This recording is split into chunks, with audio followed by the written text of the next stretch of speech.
Kasih karunia dan damai sejahtera Allah Bapa kita dan anaknya Tuhan Yesus Kristus menyertai saudara. Amin.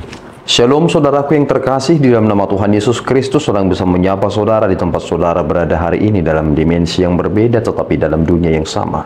Sebagai insan yang diciptakan untuk Tuhan, sebelum melakukan rangkaian aktivitas kita pada hari ini, marilah kita mengawalinya dengan memuliakan Tuhan lewat pujian kita dan mendengarkan firman Tuhan.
Firman Tuhan untuk kita pada pagi hari ini, tanggal 29 September tahun 2025, diambil dari 2 Timotius 1 ayat 12. Itulah sebabnya aku menderita semuanya ini, tetapi aku tidak malu, karena aku tahu kepada siapa aku percaya, dan aku yakin bahwa Dia berkuasa memelihara apa yang telah dipercayakannya kepadaku hingga pada hari Tuhan. Demikian firman Tuhan.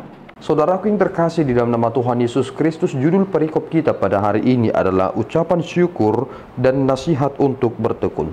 Kita sama-sama mengetahui bahwa Timotius adalah anak iman oleh Paulus.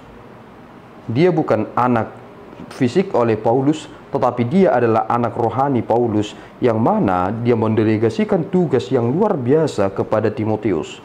Dia mempersiapkan dia menjadi hamba Tuhan yang benar-benar setia, hamba Tuhan yang sungguh-sungguh dapat diteladani, dan hamba Tuhan yang sungguh-sungguh dapat menyelesaikan berbagai konflik di dalam gereja-gereja yang telah dibangun oleh Paulus. Kita semakin memikirkan satu hal, mengapa perlu hamba-hamba Tuhan di dalam dunia ini. Mereka adalah fungsi untuk memberitakan firman Tuhan. Ketika kita melihat kepada teks kita pada hari ini, Paulus mengatakan bahwasanya aku menderita akan semua ini. Dia seharusnya boleh menikmati banyak hal dalam dunia ini, tetapi dia lebih memilih untuk menderita. Penderitaannya adalah karena dia telah berada di dalam firman Tuhan, yakni Injil yang benar. Ketika kita mencoba memperhatikan kepada perjalanan hidup Rasul Paulus, dia lebih banyak berhadapan kepada orang-orang Yunani dan juga orang-orang Yahudi. Pemikiran Yunani ia miliki, latar belakang Yahudi dia juga miliki, kewarganegaraan Romawi dia juga miliki. Dia menjadi sosok yang luar biasa dalam latar belakang atau background. Ketika dia berhadapan kepada orang-orang Yahudi yang sangat luar biasa, menekankan tentang agama perbuatan dan juga legalisme, dia ternyata adalah sosok yang selalu berhadapan kepada mereka dan merujuk kepada anugerah semata. Dan karena dia berada di dalam Injil yang benarlah, itu mengapa dia menderita. Penderitaannya luar biasa hebatnya. Banyak orang yang membenci Paulus, banyak orang yang tidak menyukainya karena merasa bahwa Paulus itu adalah pribadi yang telah melenceng dari ajaran yang benar. Tetapi Paulus berkata satu hal, bahwa pusat dari kehidupan dan segala sesuatunya adalah Kristus. Ketika saya berpusat pada Kristus, bukankah saya adalah orang yang kurang ajar jika saya tidak memberitakan inti dari hidup itu sesungguhnya? Dan dia memberitakan Yesus Kristus di setiap pelayanannya. Kini kita semakin mengerti satu hal, bahwasanya Tuhan telah mempersiapkan kita. Kita dipilih atau dipanggil menjadi hamba-hambanya bukan karena kita adalah sosok yang luar biasa atau memiliki keterampilan yang luar biasa yang tidak bisa dimiliki oleh orang lain. Tetapi Tuhan memilih kita karena itu adalah anugerah semata. Karena kita telah berada di dalam anugerah semata, maka kita semakin diperlengkapi dan kita akan menjadi kaya akan hikmat. Tuhanlah sebenarnya yang memberikan hikmat itu kepada kita dalam pendelegasian tugas yang berat itu. Ketika saudara telah berada di dalam Kristus, saudara sebenarnya telah memiliki tugas yang sangat besar dalam dunia ini. Itu mengapa saudara jangan pernah malu untuk mengaku Kristus. Yesus pernah dengan tegas mengatakan bahwasanya barang siapa malu mengaku anak di seluruh dunia ini, dia sebenarnya berkata kepada mereka-mereka yang telah melakukan tindakan bercela ini, aku juga, anak manusia juga akan malu untuk mengakuinya. Ini menjadi prinsip yang benar. Kenapa demikian?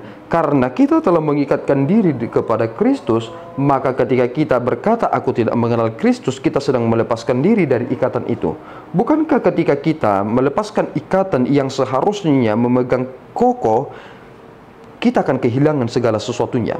Jangan sampai kita kehilangan segala sesuatunya karena kita malu untuk mengaku Kristus adalah Tuhan dan Juru Selamat. Dialah Allah yang berkuasa, yang mengatasi segala sesuatunya. Dan jika Tuhan mempercayakan itu kepada saudara, bersyukurlah saudara, karena Tuhan berkenan kepada saudara, sebab Tuhan adalah Allah yang penuh dengan belas kasihan.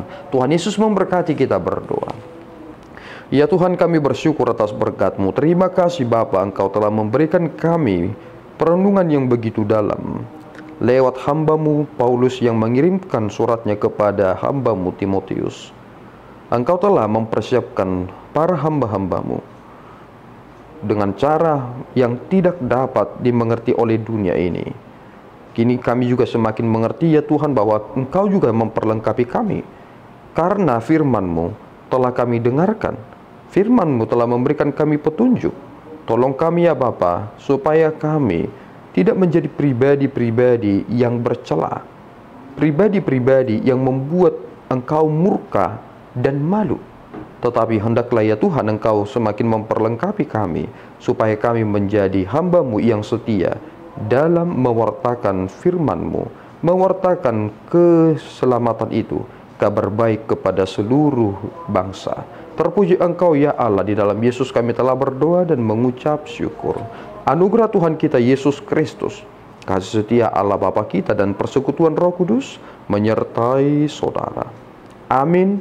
Tuhan Yesus memberkati.